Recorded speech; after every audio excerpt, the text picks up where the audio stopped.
Om Namo Bhagavate Vasudevaya. Om Namo Bhagavate Vasudevaya. So I can share my screen. Looks like I can't.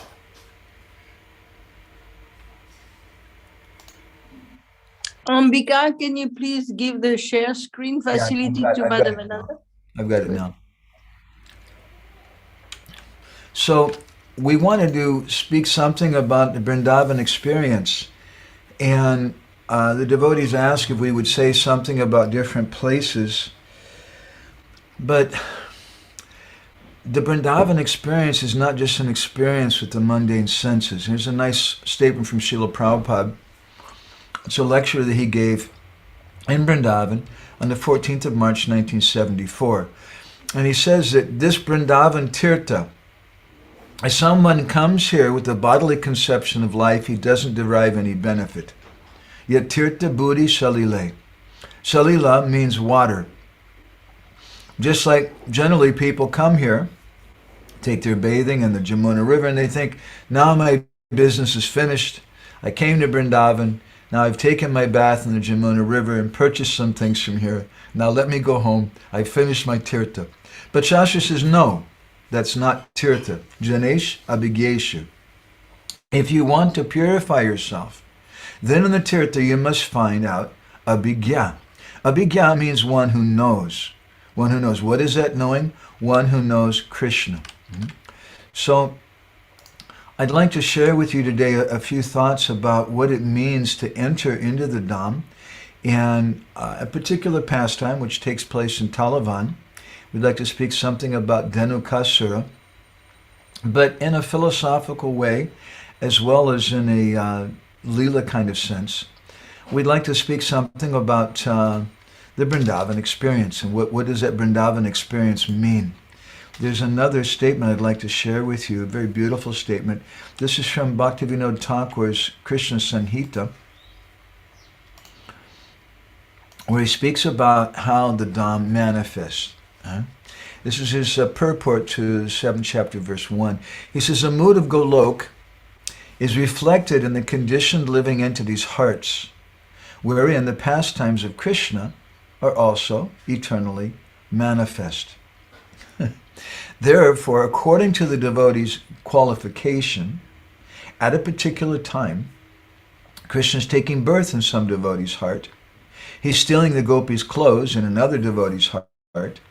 He's performing a rasa dance in someone's heart. He's killing Puta in another's heart. He's killing Kongsa in someone else's heart. He's having an affair with Kubja in yet another's heart. And he enacts his disappearance in the heart of some devotee who's leaving his body. As the living entities are innumerable, the planets are also. As one pastime takes place on one planet, another pastime takes place on another planet. In this way, each pastime continually takes place. Therefore, all the Lord's pastimes are eternal. There's no break, because the Lord's energies are always active. All these pastimes are purely spiritual, without a trace of material contamination. Although for the conditioned living entities an illusion, these pastimes appear perverted, in reality they are most confidential and spiritual. So we want to have a Vrindavan experience. That's what I wanted to meditate on today, and how to enter into Vrindavan. There's two basic principles, Drasta and Drista, very important principles which Srila Bhaktisiddhanta spoke about very elaborately. Drasta means the seer, and Drista means the seen. And to understand these two principles means a difference between material and spiritual consciousness. The material consciousness is that we think I'm the Drasta, I'm the seer. And therefore, when we go to Vrindavan, we want to have some experience with our senses. But in reality, we're Drista, we're meant to be seen. And we enter into Vrindavan when that divine realm is revealed to us. So there are three basic types of vision. There's Drishyaman, Shabda, and Aprakat. Drishyaman means the gross material vision. Just like I heard a story about one devotee whose father was a mayor in a small town somewhere in South America. And somehow this devotee convinced his father that he should come to Vrindavan. And so his father came to Vrindavan, and the son was showing him around. And after a few days, the father expressed some very unpalatable comments to his son. He said, "This place is terrible." He said, "The public toilets in our town in South America are cleaner than the streets in this place here." So that's Drishyaman darshan. That's some gross material vision. We go there. Srila Bhaktisiddhanta once said to some devotees who were walking with him in Mayapur, he said, "All that you perceive is a bad smell. That's all we see of the Dham." That's a Drishyaman darshan. We want to aspire for Shabda darshan. As the Bhagavatam, 3rd canto, chapter 9, text 11 describes, Shutekshita Pata. This is the path of seeing with the ear. And Prabhupada, on one occasion, he said that we don't see Vrindavan with the eyes, we see Vrindavan with the ears. So I would like to try to speak something about that today, how to manifest the Dham that way. And then there's Aprakrit darshan. Aprakrit means when that Dham is fully manifest. Just like there's a story that Man Singh once came to Vrindavan, famous king, and he approached Srila Sanatana Goswami, who was at Keshi Ghat, and he told him that Maharaj, I want to come, I want to give some big donation, I'd like to do something for the Dham. And Sanatana Goswami could see that his consciousness wasn't appropriate. So Man Singh was asking, "What can I do?" And Sanatana Goswami neglectfully pointed to a brick there at Keshi Ghat. And he said, "Well, you see that brick there, it's cracked. Maybe you could fix that one brick." And Man Singh felt a little offended. Hey, I can build huge buildings, I can make a whole city, I have so much money, and he wants me to fix one brick. And Sanatana Goswami said, maybe you should look at the brick. And then by the mercy of Sanatana Goswami, that Man Singh got some Aprakrit darshan. And he saw that one brick, in reality, which is composed of the most fabulous gems, his entire treasury wasn't enough to try to fix that one brick. And he became a little humbled. So what does it mean to have a Vrindavan experience? The Bhagavatam says, Pashyanapi na pashyati, that someone's seeing but they're not seeing. And therefore Srila Bhaktisiddhanta Saraswati Thakur, when he spoke about experiencing the Dham, he said that when we go to the Dham, we don't try to look at the places. He said, rather, we should go with sadhu and we should look to the sadhu and see what he's seeing. And we do that seeing, Shutekshita Pata, the path of seeing with the ear. So, bearing that all in mind, we'd like to try to approach a little something today from the 15th canto, or the 15th chapter, the 10th canto of the Bhagavatam, which speaks something about Dhenukasura Vad, the killing of Dhenukasura. We could speak on this probably for a week. It's a very large subject. We're just going to touch on few aspects of it. In the Kartik Mahatmya section of the Padma Purana, Srila Vyasadeva describes Shuklashtami Kartiketu Smita Gopastami Budhai Tad Dinad Vasudevo Bud Gopa Purvam Tuvat Sapad.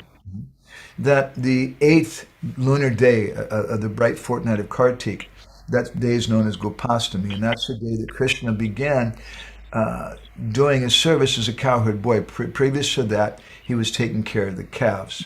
So Jiva Goswami, in his Lagu Vaishnav Toshini, in this chapter, he begins by quoting this verse and commenting that it was on this day that this Dhenukasura pastime took place.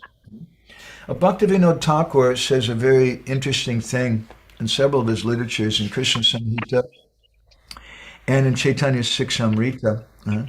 He comments in Chaitanya Siksamrita, it says that Nam Bhajana Kori Sadaka Pratame Hari Sambodhane Hari Nikata Araha E Pratikula Bharjana Shakti Pratana Koriben. That someone who is a Nam Bhajan Kori Sadak, someone who's taking shelter of the holy name, he should call out to the Lord to get the mercy of the Lord so that he can actually enter into the Dham. Otherwise, it's not possible. So there's so many different obstacles in the Dham. And Bhaktivinoda Thakur describes it, Baladevira Kripaya Dhuri Krita Hoy, that by Balaram's mercy, these particular demons can be removed. He says, Ihai Braja Bhajanera Rahasya. This is a secret of Braj Bhajan, an important secret that we should try to understand. And he says that Dharavahitva Rupa Kusamakskarai Dhenukasura. The Dhenukasura represents a bad mentality which carries heavy loads. And Dura Koribin, Bhaktivinoda says that all the obstacles represented by the demons which were killed by Balaram, Ara Jay Shakala Shirake Baladeva Nasha Koriyatakan Shayanarta Guli Sadaka Nija Tishtaya Dura Koribin. That all these obstacles, they can be removed by the efforts of the devotee himself with the help of Balaram. So this pastime is something very practical for us also. We should try to always approach the Bhagavatam understanding that the Bhagavatam is a person. And the Bhagavatam has a message for me right now. The Bhagavatam is not just some static history of a long time ago and read by some different sadhus. It's some kind of history book. It's not static, but it's ecstatic. And it manifests before the heart of the devotee, and it has a message for us. And as Bhaktivinoda Thakur, we were just reading from his Krishna Samhita, those pastimes of Krishna will manifest in the hearts of the devotees. And this is why we want to hear these pastimes. So the story begins in the 15th chapter. Sridhama Nama Gopalo Rama Keshavayo Shaka Subala Stuka Krishna Dya Gopa Premnedam Abruvan. That on one occasion, Sridhama Nama, the cowherd boy named Sridhama, and the cowherd boys, Rama Keshavayo, they were with Krishna and Balaram, and Premna Idam Abruvan, they spoke with great love. And Jiva Goswami in Laghu Vaishnava Toshan, he explains that the word premna here with love indicates that what the boys are about to say. Maybe everybody could please mute yourself in the background there. It'd be less distracting for me. I appreciate it. Jiva Goswami comments that the word premna is indicated here because what the boys are about to say is not motivated by their own personal desire. This is an amazing thing. That this is Gaudiya Vaishnavism. We find religious people all over the world, but in every temple, in every church, every mosque, people are thinking about their own benefit. And even many devotees of Krishna also, they're thinking, oh, maybe I'll get liberation, maybe I'll get some purification. But the devotees of Krishna and Gaudiya Vaishnava line, they simply want to worship the Lord for the Lord's pleasure. So Jiva Goswami comments that in this verse, Premne Dana Bruvan, the word premna, with love, indicates that what the boys are about to say is motivated by their love for Krishna and Balaram, and not by anything else. And Jiva Goswami also explains that Balaram's name is mentioned here in this verse, first before Krishna, because he's the most prominent in fighting. And the boys, they're speaking out of love for a dear friend. Their purpose is not that they want to get some fruits. Just like when I was a young boy growing up in America, we had the Lord's Prayer, which we would recite every day. Give us this day our daily bread, one part of it. So many people are praying to the Lord for some kind of fruit or something. So don't misunderstand, Jiva Goswami says it, don't misunderstand that the boys are praying because they want some fruits. They're hungry. They want these tall fruits. Nor is their purpose that they want to see this demon killed. They have some other purpose. So the boys, they go on to say in the next verse, Rama Rama Mahabaho, Krishna Dushta Nibarhana, Ito Viduretu Mahad, Vanam Talali Sankulam. They said, my dear Krishna, my dear Ram, Rama Rama Mahabaho, Krishna Dushta Nibarhana. O Ram, O mighty, powerful Balaram, Mahabaho, Krishna Dusta Nibarhana, O Krishna who's Dusta Nibarhana, you kill all the miscreants. Ita, he says that Ito Vidure, not very far from here. Su Mahat Vanam, there's a very big vana, very big forest. Tala Li Sankulam, which is full of tall trees. And the Varaha Purana, it's mentioned. Asti Govardhanam Nama Chaitam Parama Durlabha Mathura Paschime Bhage Ataradyo Janadvayam. That this place, Talavan, is on the western side of Mathura, about 16 miles away. There's Govardhan Hill is there. And the Varaha Purana goes on to say, Asti Talavanam Nama Dhenukasura Rakshitam Mathura Paschime Bhage Adarareka Yojanam. On the western side of Mathura, about 8 miles away, is a forest known as Talavan, which is guarded by Dhenukasura. So it seems that Talavan forest is about midway between Mathura and Govardhan, according to the Varaha Purana. And the Harivamsa Purana also mentions something about the forest of Talavan. Satu Desha Samasnigdaha Sumahan Krishna Mritikaha Darba Praya Stuli Bhuto Lostra Pasana Varjitaha. And that this Desha, this place, is Sama. The land there, it's very smooth, very expansive. Krishna Mritika, the earth there is black. In Darba Praya, there's Darba grass all around. Stuli Bhuta Loshta Pasana Varjita. There's no stones, no pebbles. It's a very nice place. So in that Talavan forest, the boys are telling Krishna there's many fruits falling from the tree. Some of them are already lying on the ground. But all those fruits are being guarded by this evil Dhenukasura. And the boys told Krishna that Dhenuka, he's a very powerful demon. He has a form of a donkey. And that Jatibir Bahubir Brittaha, he's surrounded by many friends who have the same kind of shape as he has. And this Dhenuka is a very, very bad personality. Tasmat Krita Narahara Brittar Nirbir Amitahan Nasevyate Pasu Ganar Pakshi Sangar Vivarjitam. That Krita Nara Arahat, it means that he's, Nara means a human being. Krita Nara Avahat, that he's eaten human beings alive.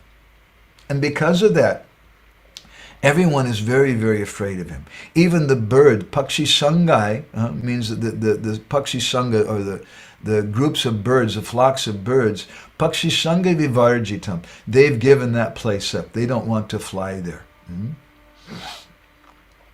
So the boys, they're speaking like this, our acharyas described, because they want Krishna and Balaram to kill the demons, so that the residents of Vrindavan can offer the fruits to Krishna and Balaram, so they can render some service. And this is why they're asking that this thing be done. Bhaktivinoda Thakur, in Chaitanya Siksamrita, he, as we mentioned, he says that Dhenukasura represents a secret in Braj Bhajan, that Dhenukasura is a bad mentality which carries heavy loads. Dhenukasura means that someone, he says, Stula Buddhi, Saj Jnana Bhava Muda Tagyani Tatvandata. That Dhenukasura represents ignorance of someone's swarup, their spiritual identity. Ignorance of the identity of the name and identity of Krishna. it represents some stula buddhi. Stula means the material body. When I have this mentality that this body is mine. And Saj Gyanabhav, that this abhav, this Sad Gyan, this transcendental intelligence, or good intelligence, doesn't appear. Rather, Mutta Janita, there's some ignorance, which is Tatvandata. It's a kind of or kind of blindness of tattva. Bhaktivinoda Thakur in Krishna Samhita again, he says, Stula buddhi swarupo yam gardavo denukasura nasto bud baladevena suda jivena dharmatihi. That Dhanukasura represents the stula buddhi, or he's the donkey. Bhaktivinoda says the ass, we could say, of blunt judgment. And that donkey was killed by Balaram, who's a transcendental reservoir of all the living entities. Bhaktivinoda Thakur, he says that gross discrimination takes form in the form of the ass Dhanuka. And he says that for devotees, subtle discrimination is extremely important. Subtle discrimination is extremely important for Vaishnavas. And the demon Dhanukasura represents the opposite of that.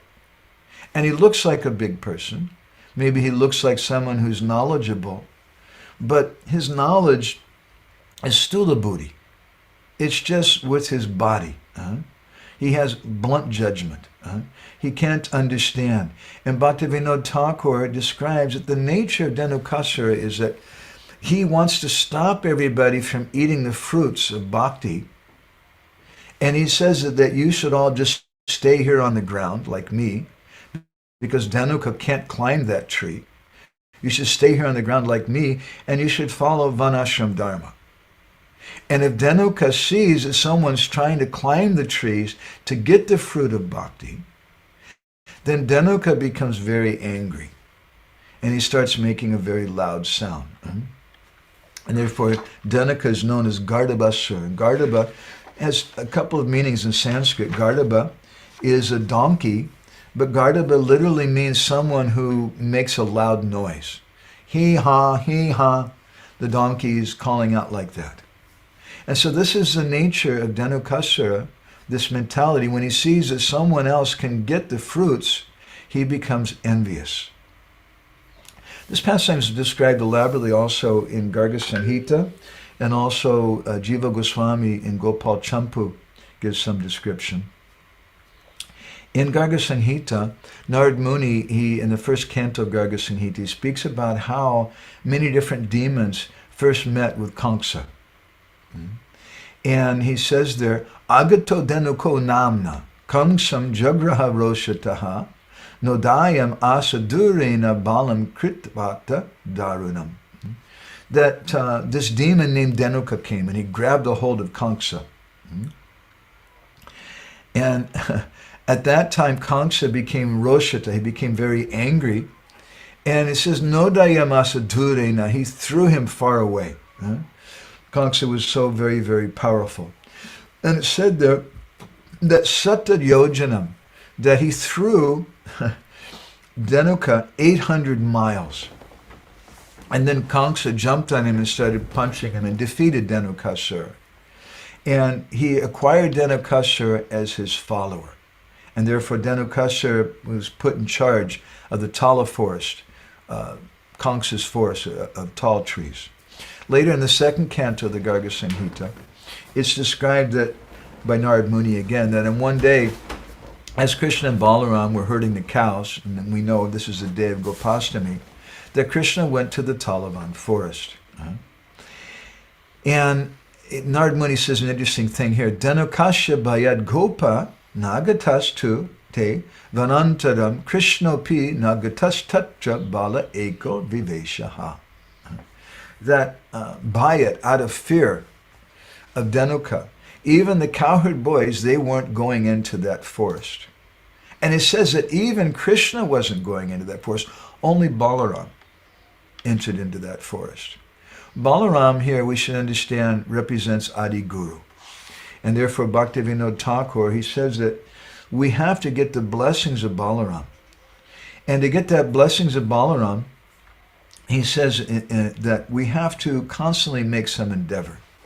In Harinam Chintamani, Bhaktivinoda Thakur, he sings about this.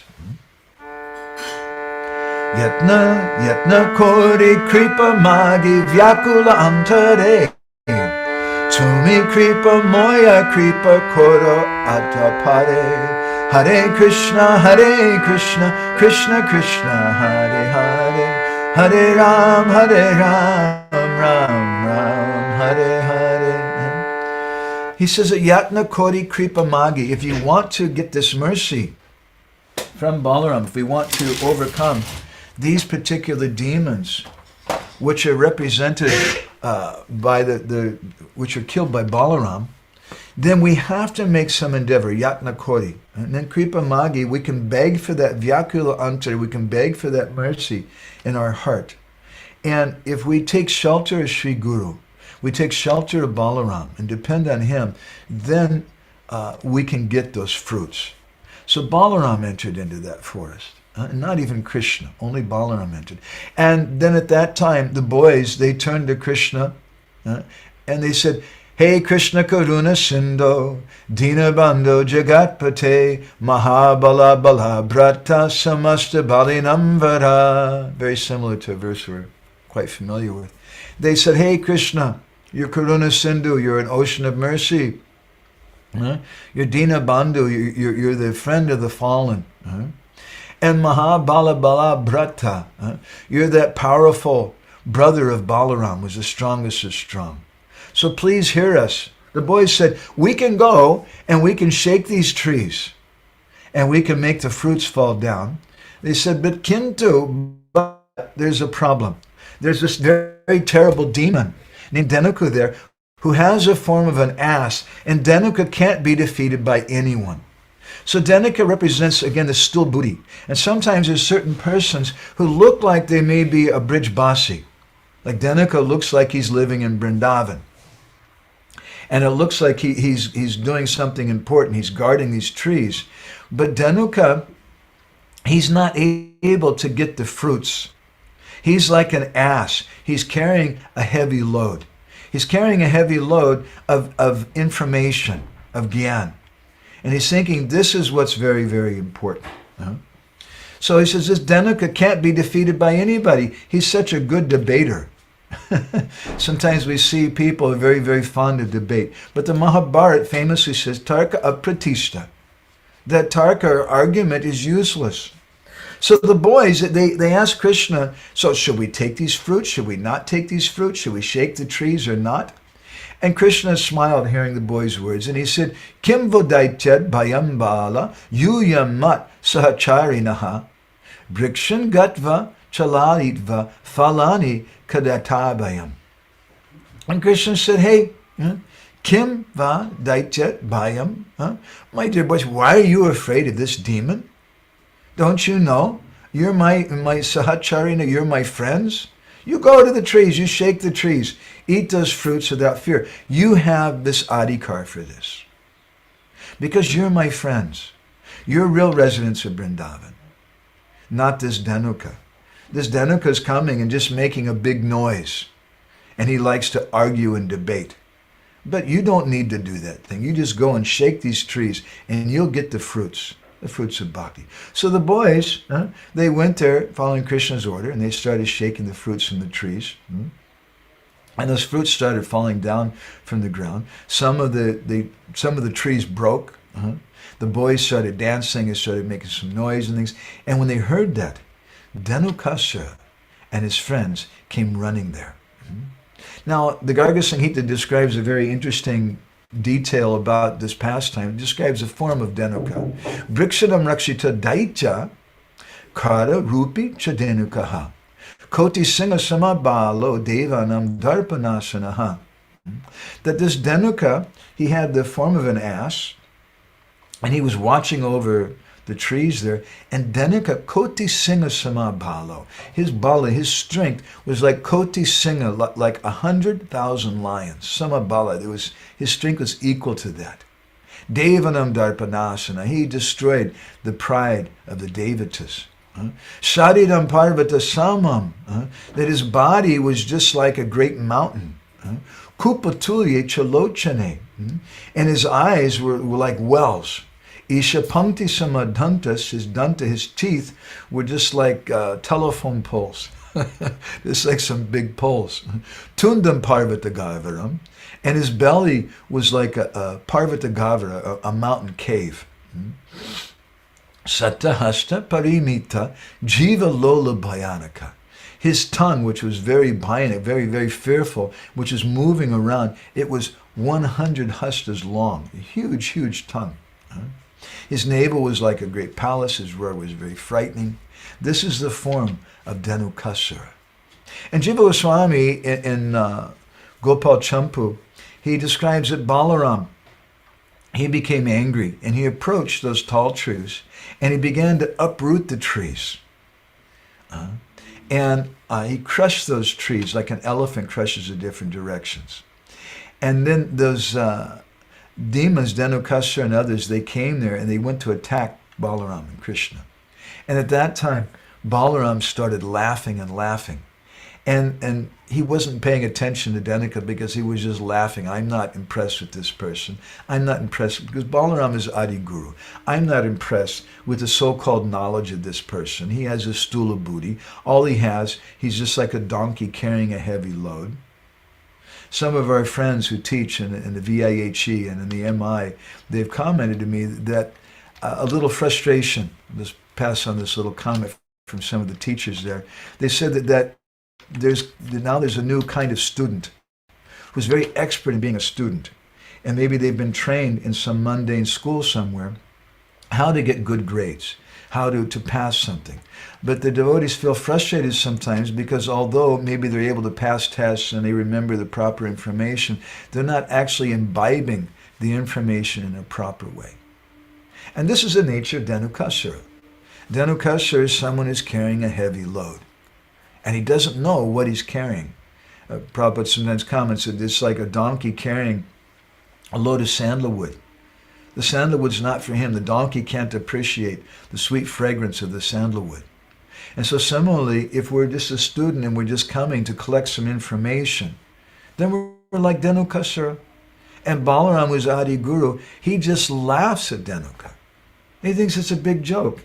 And Balaram, Jiva Goswami and Gopal Champu says he couldn't even pay attention to Dhanuka.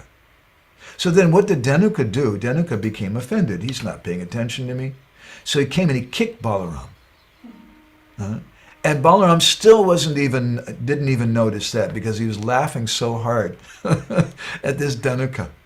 And then Dhanuka got really angry. And so then Dhanuka got in front of Balaram and he started kicking him again and again. So again in the Garga Samhita, Dhanuka, it's described there that he'd been taking his midday nap. And when he heard the sound of the falling fruits, Dhanuka became very, very angry. And he came there to fight. And then Balaram, he chased Dhanuka, and he caught a hold of the hind legs of Dhanuka, and it's described there with one hand, Balaram just playfully threw him into a tall tree. And that tall tree fell down and made many other trees fall down also. And then Dhanuka got up again and he grabbed Balaram.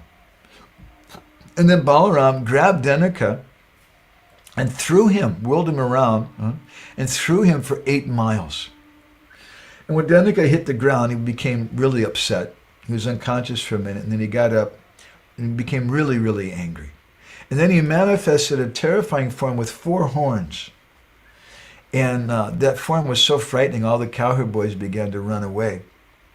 And Dhanuka began to chase them. And Sridhama, the older brother of Srimati Radharani, he took a stick and started hitting Dhanuka with it. And Shubal punched him with his fist. These are Krishna's associates. Stoka Krishna took a rope and started beating him with a rope. While Arjuna and Angsu, they picked up Dhanuka and they threw him away. And then when Dhanuka came again, Vishal and Rishabha, 2 other cowherd boys, just started kicking him. And Tejasis tried to strangle him. And this way, all the different boys, they were fighting with Dhanuka. Varutapa, another friend of Krishna's, he hit the demon with a ball. And then Krishna grabbed Dhanukasura with both hands and threw him on the Govardhan hill. And it's described there that by the force of Krishna's throw, Dhanukasura was unconscious for 1 hour. And then when he regained his external consciousness, he manifested his original form. And I always thought this is a little pertinent also for us, because just like Dhanukasura, sometimes this obstacle and grudge represents someone who's carrying a heavy load of information. And it looks like they're really something good, really something special. Like they really know something because they've got so much information. But when you scratch the surface a little bit, when they go through some hardship, when Krishna kicks them, then they manifest their own original form. So then at that time, Dhanukasura, he grabbed Krishna and took him up in the sky, and they began to fight up in the sky. And Krishna threw Dhanukasura down on the ground, and he had some broken bones. But then Dhanuka got up again. And it's described, Govardhanam samutpatya Shri Krishna pravinotkara giram grihitva Shri Krishna pakshipat tasya mastake. That Dhanukasura, Govardhanam samutpatya, he uprooted Govardhan hill and he threw it at Krishna. And Krishna at that time, girim grihitva, he grabbed a hold of the hill, he caught the hill, and he threw it, and he hit Dhanukasura's head with Govardhan hill. Daitu girim grihitvata, Shri Krishna parinod bali, Krishna Govardhanam nitva purvastani samakshipat. At that time, Dhanukasura, he caught the hill and he threw it back at Krishna. And Krishna caught Govardhan hill and he put it back where it belonged. This is enough. Giriraj is becoming disturbed. So then the demon at that time charged Balaram. And he started kicking him again with his hooves and making a terrible noise. And that noise was so loud, it's described that Nanda Daktena Brahmandam, that the sound was echoing throughout the universe, the noise of Dhanukasura. In a similar way that sometimes devotees who want to acquire some informational knowledge, their glories seem to go all over the three worlds and people appreciate them so much. But in actuality, they're not able to taste the fruits of Vrindavan. They're not able to taste the fruits of bhakti. So when Dhanuka made this terrible noise, Balaram grabbed the demon, threw him down on the ground. And again, that demon became unconscious and Balaram began punching Dhanuka. And tena mushti praharena sadyavaini dhanam gataha tadaiva vasuras devaha pushpar nandana sambhavai. At that time, with that punch of Balaram, Dhanukasura died. So we want to pray to Balaram, please, you give me a good punch, so that this Gardaba mentality, this mentality, stool buddhi, sadgyan nabhava, this mentality, this material intelligence that I have, so it doesn't appear. So I can overcome this thing. So we have to strive on our own for that. And by striving, then that pleases Gurudev. Just like it's described in the Bhagavatam, Krishna Kripa Bhakta Parishram. Two things are required to tie up Krishna. One is Krishna Kripa, which is represented by Balaram. Krishna Kripa Srimurti Gurudev is Balaram. But there has to be Bhakta Parishram. There has to be some endeavor on our side also. We have to strive to give up these things. So Dhanukasura, at that time, when he left his body, he manifested a very beautiful form with yellow garments and a nice flower garland. And then at that time, a chariot from the spiritual world came and took Dhanukasura back to the spiritual world. So again, in the 11th chapter now of the second canto of Garga Samhita, it describes something about Dhanukasura's previous birth. And a question has arisen, why is it that Balaram killed Dhanuka and not Krishna? Bhaktivinoda Thakur, as we've been commenting, brings some purport to this point, that why Balaram is killing Dhanuka and not Krishna. But a similar point is made in Garga Samhita. Narad Muni again is speaking about the previous life of Dhenuka, and he says that he was a very powerful demon, and he was Bali Putra. He was the son of Bali Maharaj. Bali Maharaj in turn was the son of Virochan, and his name was Sahasika. And on one occasion, that Sahasika, he was enjoying pastimes with 10,000 women on Gandamadana mountain. He was enjoying in a very, very big way. And he was there, and they were playing so many different musical instruments and dancing and laughing. Meanwhile, there was one great rishi nearby who was meditating in a cave, and that was Durvasa Muni. And Durvasa Muni is described in the Krishna Samhita that Sri Krishna Smaratam Mune Durvasa, that Durvasa Muni was meditating on Krishna. And suddenly his meditation became broken because of all the noise that Sahasika was making.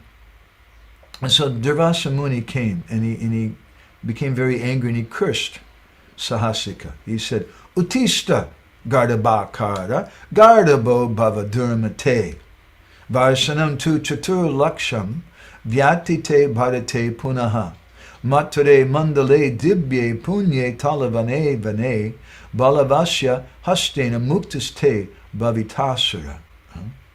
He said that Utishta, you get up, Dhenukasura. He said, you have the form of an ass. And so you're just like an ass, so you should become an ass. You're an ass-like person, so you should become an ass. And after 400,000 years in Mathura, in the sacred forest of Talavan, then you'll get liberation by the mercy of Lord Balaram. So why was it that Balaram particularly had to kill Dhenukasura? Narada Muni explains this in the same section. Tasmad balasya hastena Sri Krishna's tam jaganaha praladaya varodato. Just 1 second here.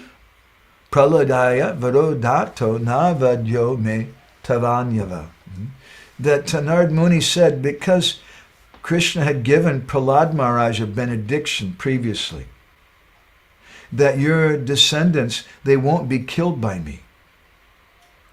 So because of that, Dhenukasura in his previous birth was a descendant of Prahlada Maharaj. So Krishna arranged that Dhenukasura would be killed by Balaram. And in the Gopal Champu, Jiva Goswami comments on this. He says a very interesting thing, which I really liked in the first canto. He says, Tad evam nri jagam tam saganam kroda dagda sukshma deha pariyantam. That he says, speaking about this passage, he says, in this way, Krishna and Balaram, along with their friends, they destroyed Kroda, very angrily. Kroda means with anger. They angrily dagda, destroyed sukshma deha pariyantam, even the subtle body of this cruel demon.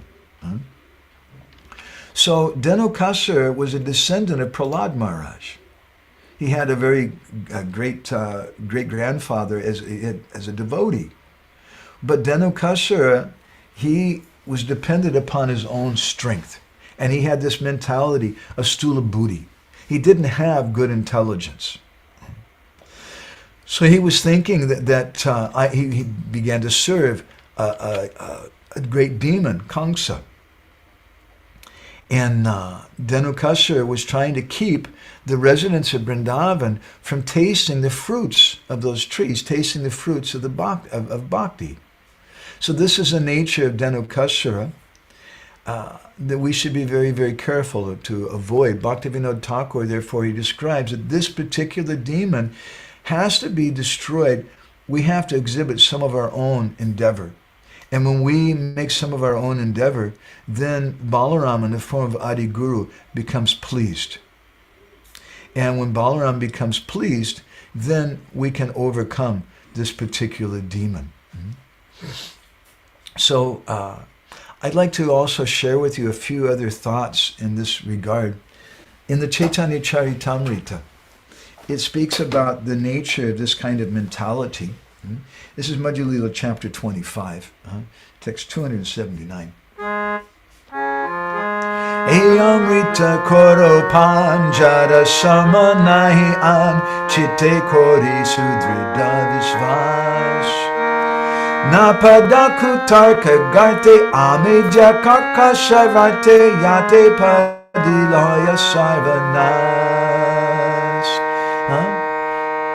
Kaviraj Goswami says, hey, Amrita Koropan, you should drink this nectar because Jada Sama Nahi An. There's no comparison. Jada Sama, there's nothing, Sama means the same. There's nothing like this nectar. Chitte Kori Sudra Devis Bas. You should have firm conviction in this bhakti, in the fruits that we want to have. We want to taste the fruits of this bhakti. Na pada kutarka garte. Don't fall down for this kutarka garte, this pit of false arguments.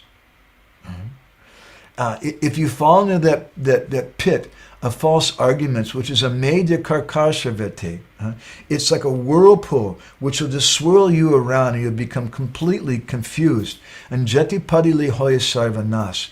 The purpose of your life will be spoiled. You won't be able to understand. Srila Bhaktisiddhanta Saraswati Thakur, he further explains in one article about Dhenuka. I'm not going to read from that because our time is a little short, but I'd like to take another point which he makes about Dhenuka. He says that Dhenuka represents sectarianism because Dhenuka has this, as Bhaktivinoda said, he has this stula buddhi. He has this very gross kind of mentality. So Dhenuka naturally then, he sees people according to external things.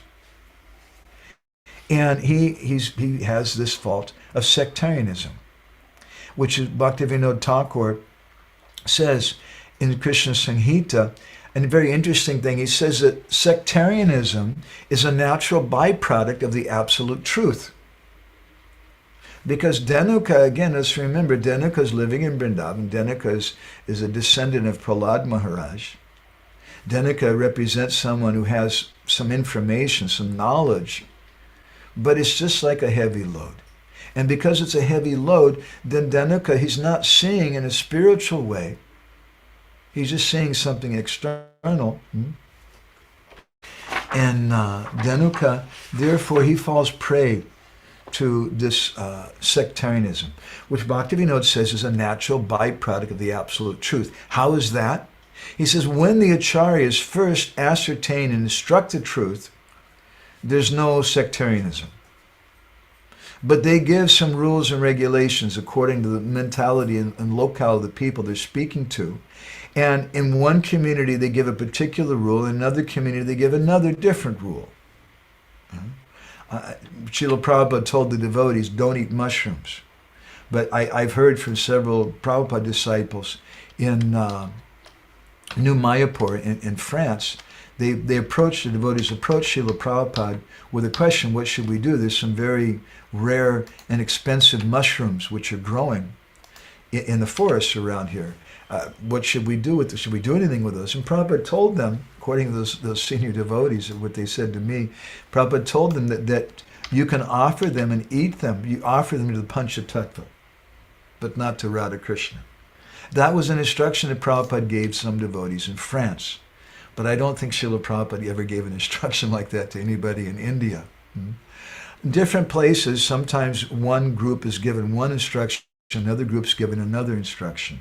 And Bhaktivinoda explains that as the community develops, they have attachment for their particular rules and standards, and they develop hatred to other communities who have other standards, other communities which were given other instructions from other acharyas, or from the same acharya even, but they've been given a different instruction. And they hate that. Therefore, Bhaktivinoda Thakur, in a small book that he made, which was sent to Canada before Prabhupada arrived there, in McGill University, the devotees found this book, Sri Chaitanya, His Life and Precepts. Bhaktivinoda Thakur speaks about Mahaprabhu and how he says, Mahaprabhu declared that party spirit and sectarianism were the two great enemies of progress. So this is represented by Dhenukasura. Again, in Chaitanya Bhagavat, this mentality of Dhenukasura is described. This is from the Madhya Lila, chapter 1. Shashira na jani marma adyapana kore garda bera praya jena shastra vahi mare Hare Krishna, Krishna Krishna, Hare Hare Hare Ram, Ram Ram, Hare Hare. So again, remembering my friends who are teaching in the VIHE and at the MI and some of their comments, I'm being bold enough to say this, that sometimes there's some students who are coming and they're getting some information, but they're not getting it. They're not really understanding the real purport of what Prabhupada wanted to give. So Vrindavan Das Thakur says, Shastra Najani Marma. They don't understand the purport of Shastra. But Adhyapana Kori, sometimes they go away and they start even teaching it. And such persons, Garda Bera Praya, they're just like donkeys. Jaina Shastra Vahima, they're just carrying a load of the Shastra. And Srila Bhaktisiddhanta Saraswati Thakur, in his commentary on this verse, he says that there are two types of people who study the Shastra. And one type is just like the donkeys. And they're carrying a heavy load of Shastra. And what's the value of that?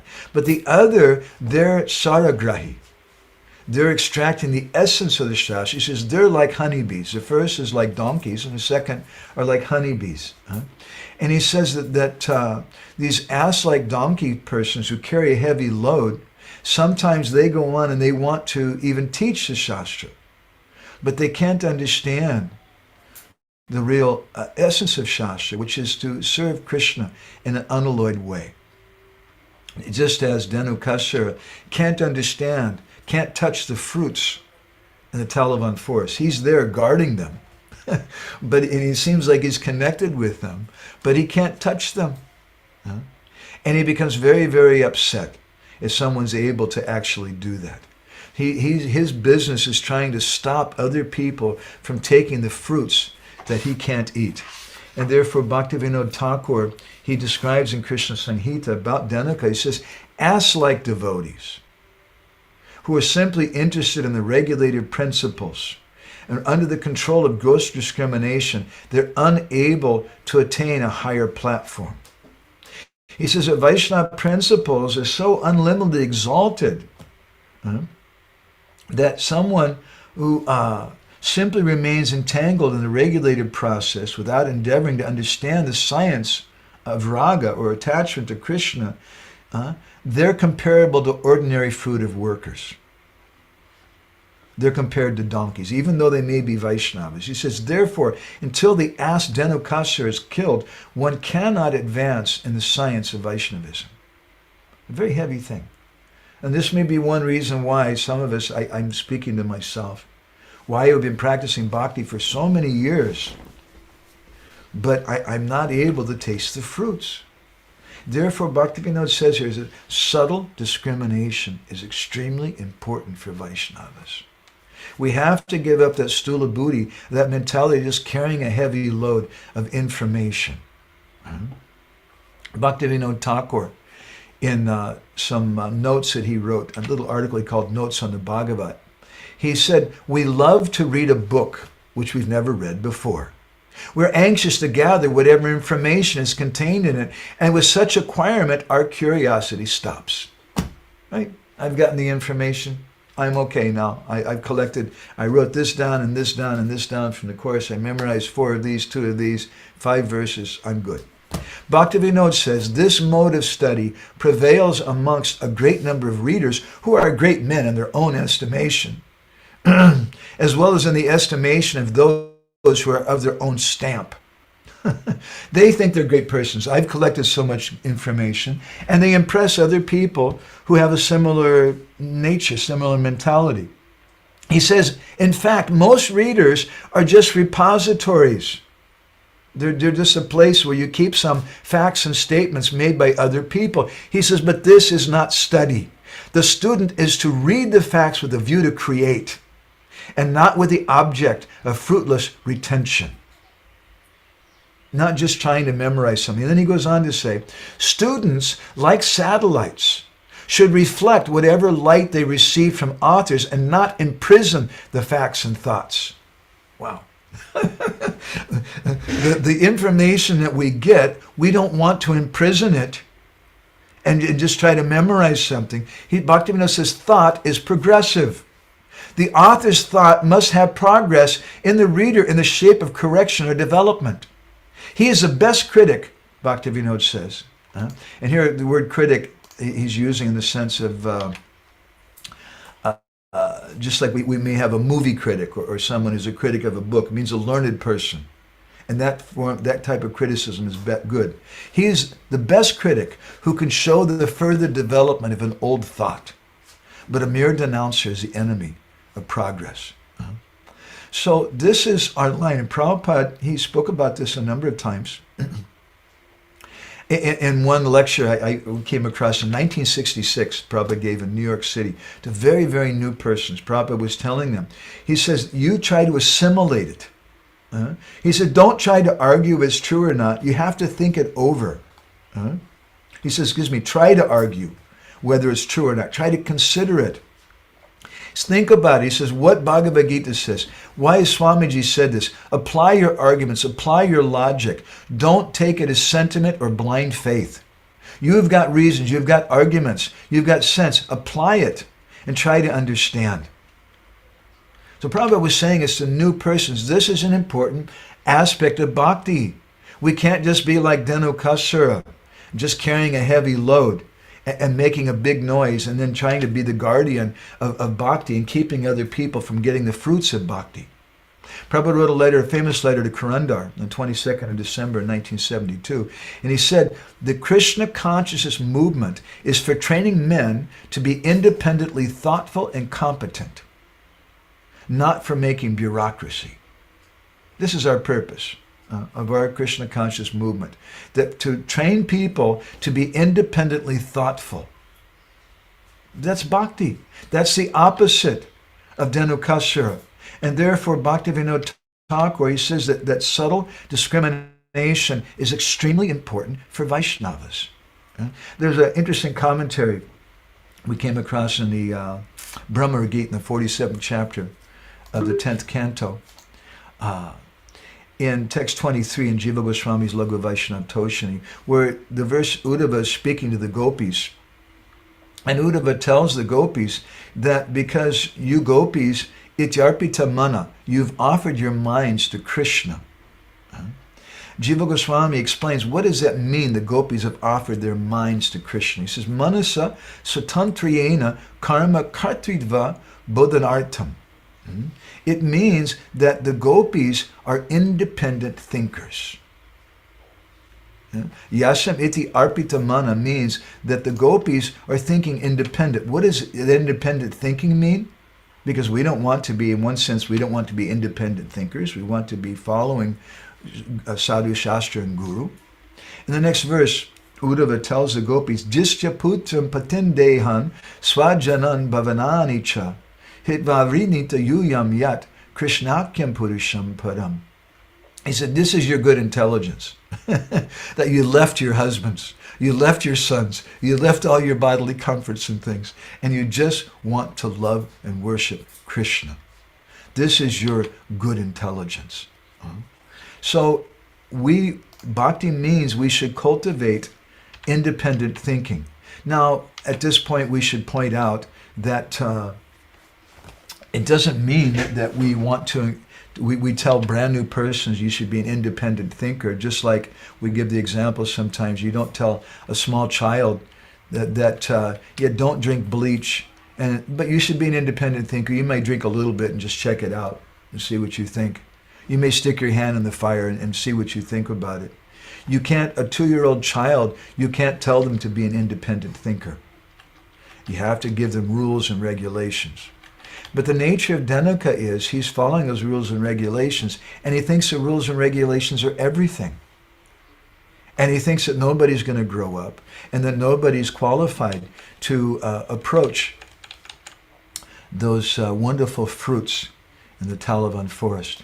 So I want to stop there, but before I do, I'd like to share with you some of I like to collect paintings and things. This is a painting I'd like to show you. This was done sometime around 1760, and it's a painting of Krishna and Balaram being attacked by Dhenukasura. You see the donkeys kicking Krishna in the chest there, and the boys are picking up the fruits on the ground. I'll share with you another painting also. This is a very nice picture. Let's see. This is a painting which was just done around the year 1725. And this is Balaram killing Dhenukasura.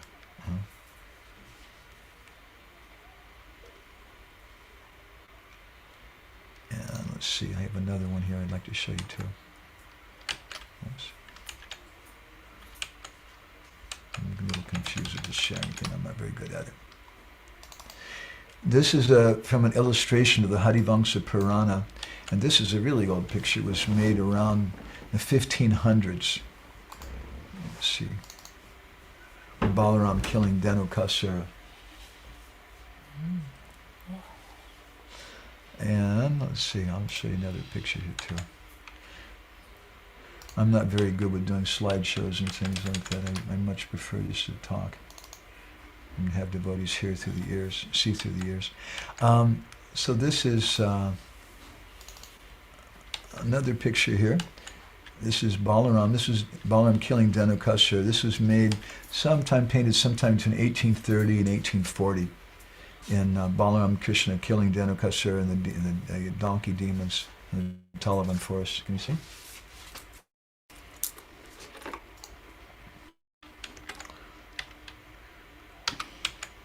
And let's see. I also want to share with you a couple of pictures of Taliban. This was a photo which was recently taken by Ananta Vrindavan Prabhu. He's a disciple of Indradyumna Maharaj. Ananta Vrindavan is an amazing photographer. Here's a picture of Taliban. So I'm going to go ahead and stop there. And if anybody has any reflections or comments, questions, this would be a nice time for that. We shouldn't just be collecting information, but we should be reflecting it and thinking about it and considering how it is relevant for us. That's the nature of bhakti, as we were saying in the beginning. And this is what it means to enter into Vrindavan. Otherwise, if we just go to Vrindavan with some information idea, we're not really going to be able to enter Vrindavan at all. So if anybody has any reflections, Vishalaksha Prabhu? Hare Krishna, Madhavananda Prabhu. My pranams with you.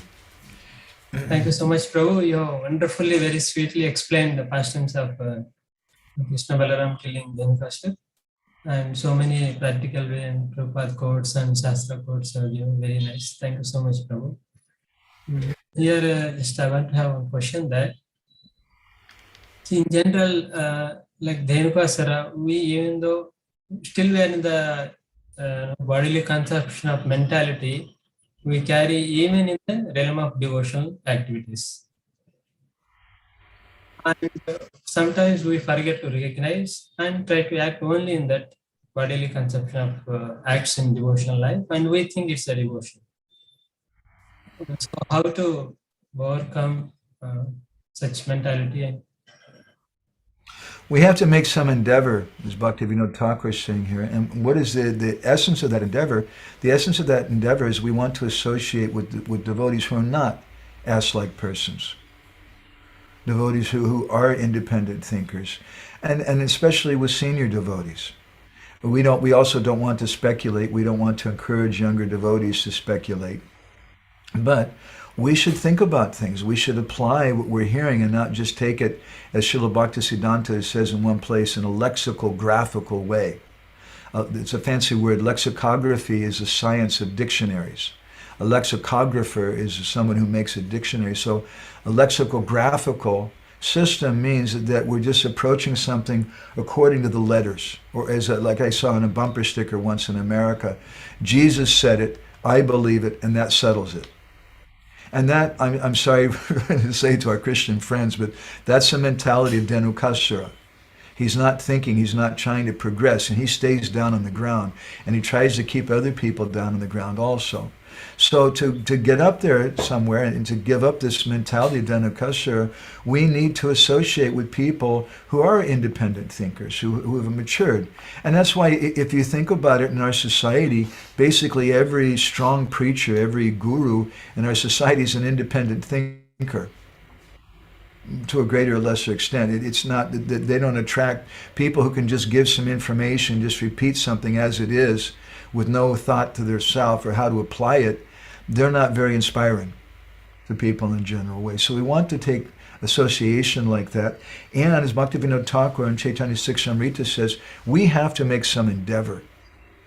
We have to see that I want to give up this stool booty, this kind of mentality. I want to try to apply it. That means we have to do a little bit of work. We have to think. Is that helpful, Prabhuji? Vishalakshi Prabhu? Yes, Prabhu. Thank you so much, Prabhu. And can I have another question, Prabhu? Sure.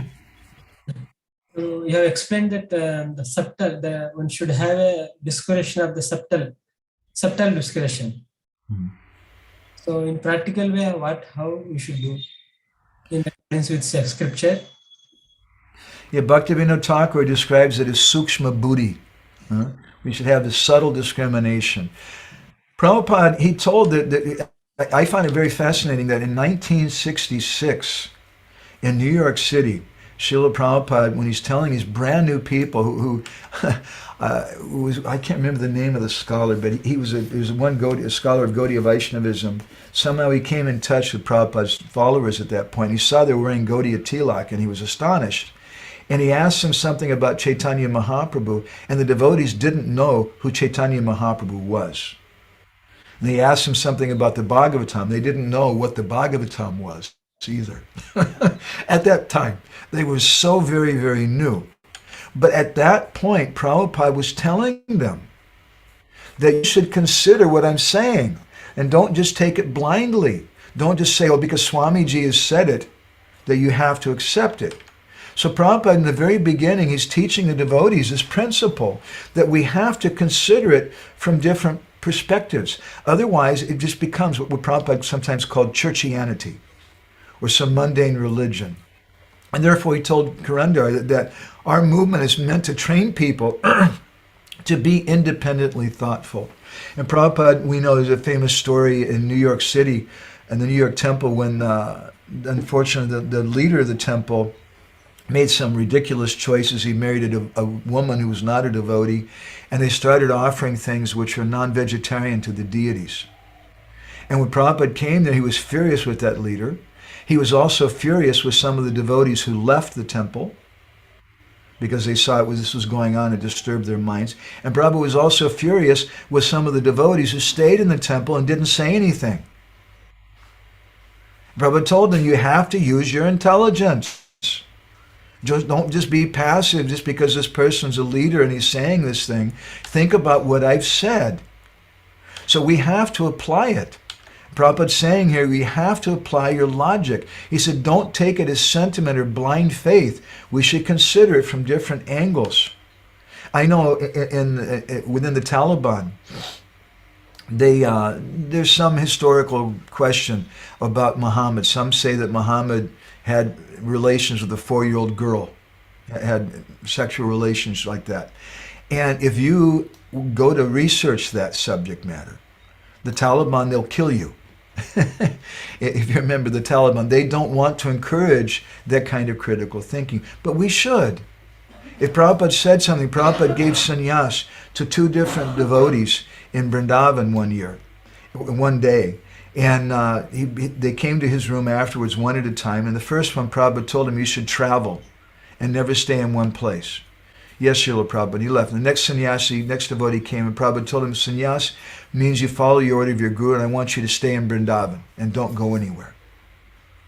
So Prabhupada gave 2 apparently completely different instructions.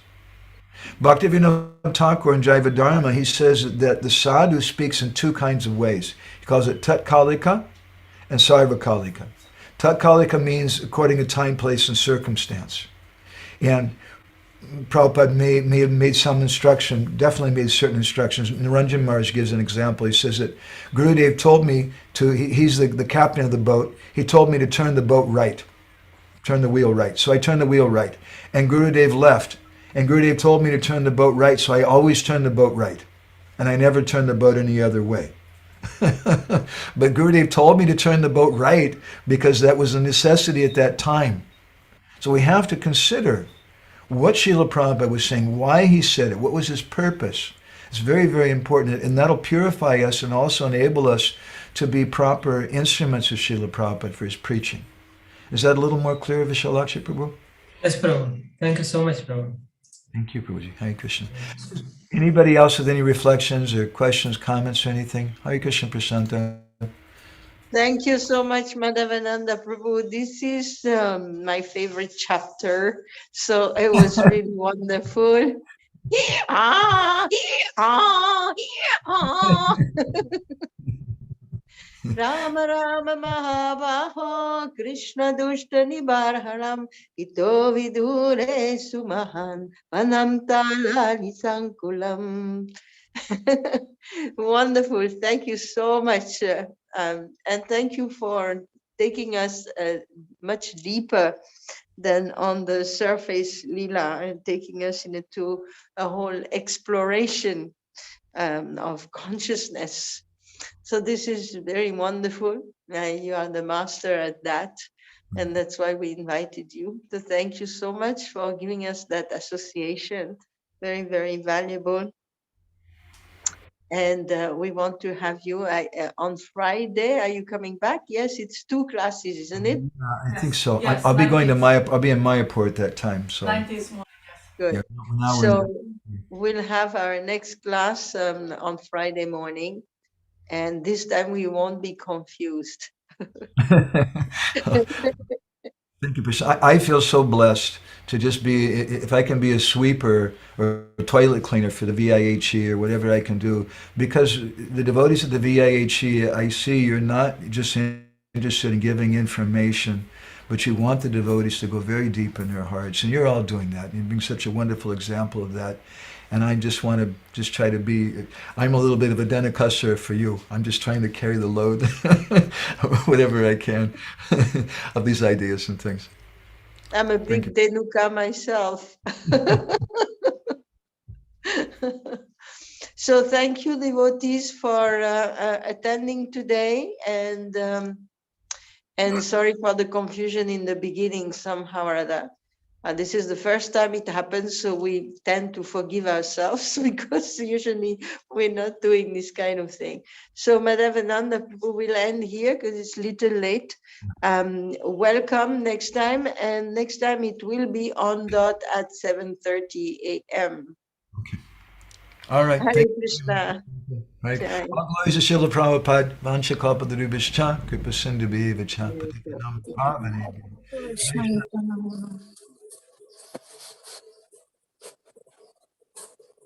Hare Krishna, Prabhu. Thank you. All right, Hare Krishna devotees, I hope that you enjoyed this wonderful session with Madhavananda Prabhu, who shed quite a bit of light on this wonderful pastime of the killing of Dhenukasur.